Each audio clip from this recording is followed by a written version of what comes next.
You know what's strange about Parkinson's?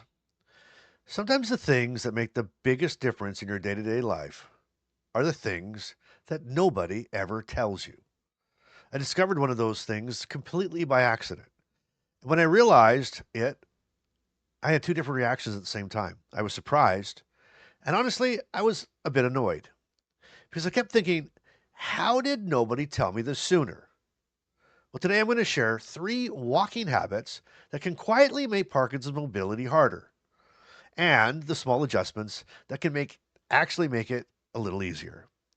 And the last one is the one that really caught me off guard because it's something that that had been happening to me for years, and I didn't even realize it. And stick around to the end because that last one surprised me and frustrated me at the same time. Welcome to Living with Parkinson's. The good, the bad, and the reality. Real talk, real life, real community with Bryce Perry. Let's begin. Hey everyone, welcome back to the broadcast. If you're new here, my name is Bryce, and I've been living with Parkinson's now for over 15 years. And on this channel, we talk about the real side of Parkinson's, the good, the bad, and the reality. And one of the biggest fears people living with Parkinson's have is losing mobility, because mobility means independence. Walking means getting groceries, visiting friends, travel, basically living your life. So when walking starts to feel different or slower or unpredictable, it can get really scary. But here's the encouraging part. Sometimes small adjustments can make a surprisingly big difference. So let's get right into this and start with the very first one. The walking habit number one is the floor stare. Now, this is incredibly common. And I've caught myself doing this more times than I would care to admit. You start looking down at your feet when you walk. Why? Because you're worried about tripping. You're checking to make sure your feet are moving, right? It's totally understandable. But here's the big problem. When you're constantly looking down while walking, your posture absolutely collapses. Your shoulders roll forward, your center of gravity shifts, and suddenly your balance system has to work a lot harder. You actually became less stable, not more stable. The better thing to do is simple. Chest up, eyes forward. Think of it like driving a car.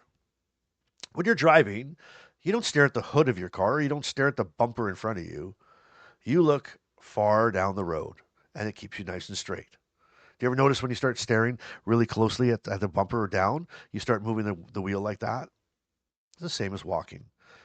Chest up, eyes straight. Don't look down at your feet. Okay, quick side note before we move on. Some of you have noticed already, and I've got some emails, that we've launched a new design for our website. We did. We rebuilt it to make it easier to find videos, lots of resources, and everything that we're building around this community. And we've also created some early access to something brand new.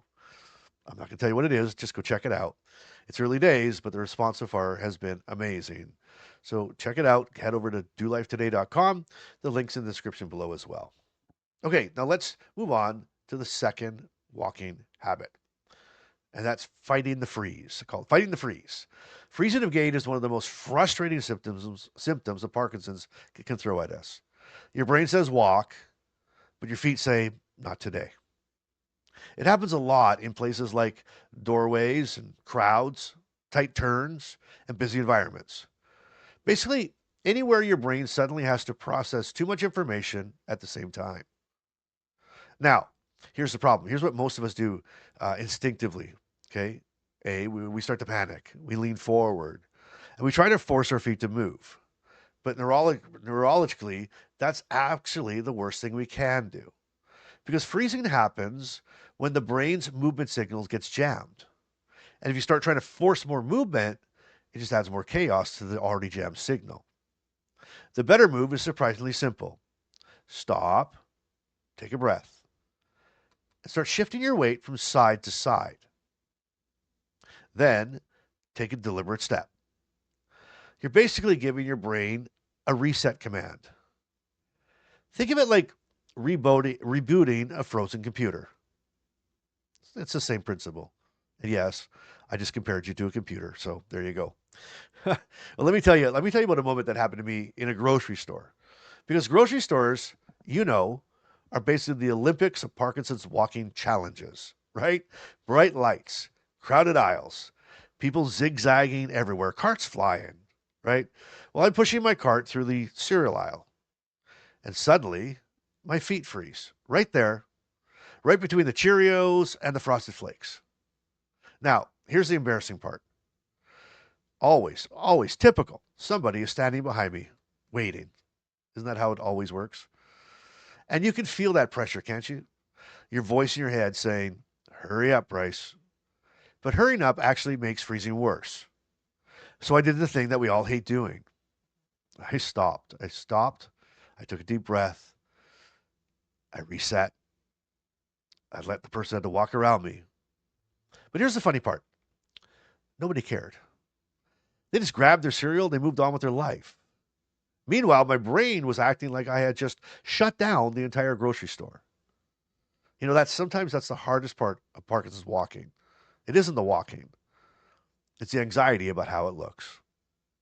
And again, I think we care more than anybody else about that. They don't care. They just want to get their cereal and go. So between the Cheerios and the Frosted Flakes, what was the cereal I was looking at? How about in the comments? Take a guess at it. And if that's you, and if that happened to you, what cereal would you be grabbing? What are you grabbing? What's between the Cheerios and the Frosted Flakes for you?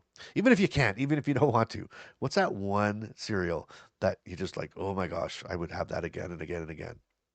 Okay, so now before we get to the third one, it's actually time for Carmen's Care Partner Corner. And here's what my wife Carmen wrote for me to read to you today. When someone with Parkinson's is struggling to walk, many care partners instinctively try to help by saying things like, pick up your feet, honey, or take bigger steps. Watch where you're going, sweetheart.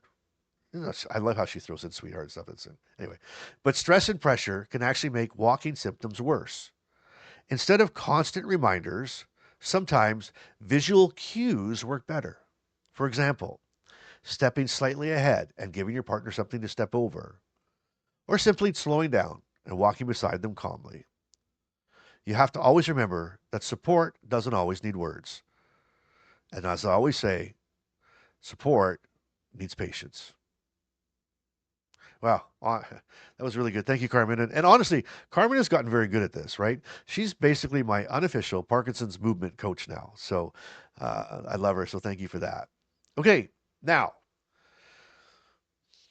let's get that into that walking habit number 3. That's the one I mentioned at the very beginning of the video of the episode. The one that made me think, like, why the hell did no one tell me this sooner? And here it is. Dead arms. When I was first being evaluated for Parkinson's, the neurologist asked me to walk down the hallway. Okay? So I walked the way I always walk. And after a few seconds, he stopped me and he said, huh, you realize your right arm isn't swinging. Well, here's the crazy part. I didn't. I didn't realize it. I had absolutely no idea. And loss of arm swing is actually one of the early signs that doctors look for. And that moment stuck with me because here's the part that surprised me years later. Nobody ever told me something really simple. Nobody ever told me that intentionally swinging my arms when I walk was what I should be doing. I'm like what? When I finally learned that, I remember thinking like, wait a second. Why didn't anybody tell me that? Why wasn't it like, hey, your arm doesn't swing, but here's how you should be walking? And the reason is because arm swing plays a huge role in walking rhythm. Your brain actually uses your arms to coordinate with your legs. Left arm moves, right leg moves. Right arm moves, left leg moves. It's a built-in rhythm system. So when arm swing disappears, your walking rhythm starts falling apart. The solution? Swing your arm. Swing it yourself and exaggerate your arm swing. Make it big. And yeah, I know, it feels weird. It feels strange. And you might actually feel like you're power walking through a mall in 1987, and that's okay. You just don't have the big hair anymore. But neurologically, it actually helps re-engage the walking pattern. And actually, if you're able to right now, even if you have to click pause, just try something for me. Stand up for a second and walk across the room. and exaggerate that arm swing, right?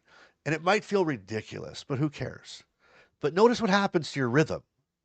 Sometimes the brain just needs a clear signal to restart the pattern, right? Just restart it. And a quick question for you. Which one of these happens the most for you? Freezing, the shuffling, or the balance? Let me know in the comments, because the more we talk about these things, the more other people realize they're not alone. And that brings me to today's Bryce-ism. And this one made me laugh when I thought about it. So we'll see if you have a sense of humor like me. And if you do, then you're awesome. But anyway, here is the Bryce-ism of the episode for you. With Parkinson's, my brain is still the boss. But apparently, my feet have joined a union. And some days, they're like, yeah, you know what? We're going to need a coffee break and snacks before we take a step. It's my life. It's probably yours too. Can I get a me too in the comments for that? I would appreciate it. And you know what? Don't forget, check out dolifetoday.com.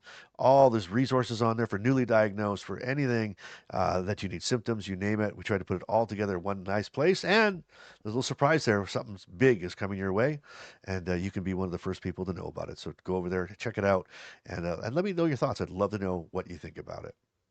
And just so you know, I love you. Thank you so much for joining me today. And as always, until next time, I want you to keep showing up. I want you to keep being real. Just keep laughing. And I want you to keep doing life today. And I'll see you on the next episode. Parkinson's may be part of your life, but it doesn't get to define it. Thanks for listening to Living with Parkinson's. The good, the bad, and the reality. If this episode moved you, helped you, or reminded you you're not alone, share it with someone who needs to hear it. Want to go deeper? The Inner Circle is waiting. Monthly Zoom calls, 24/7 community, and a direct line to Bryce. You'll find the link in the show notes.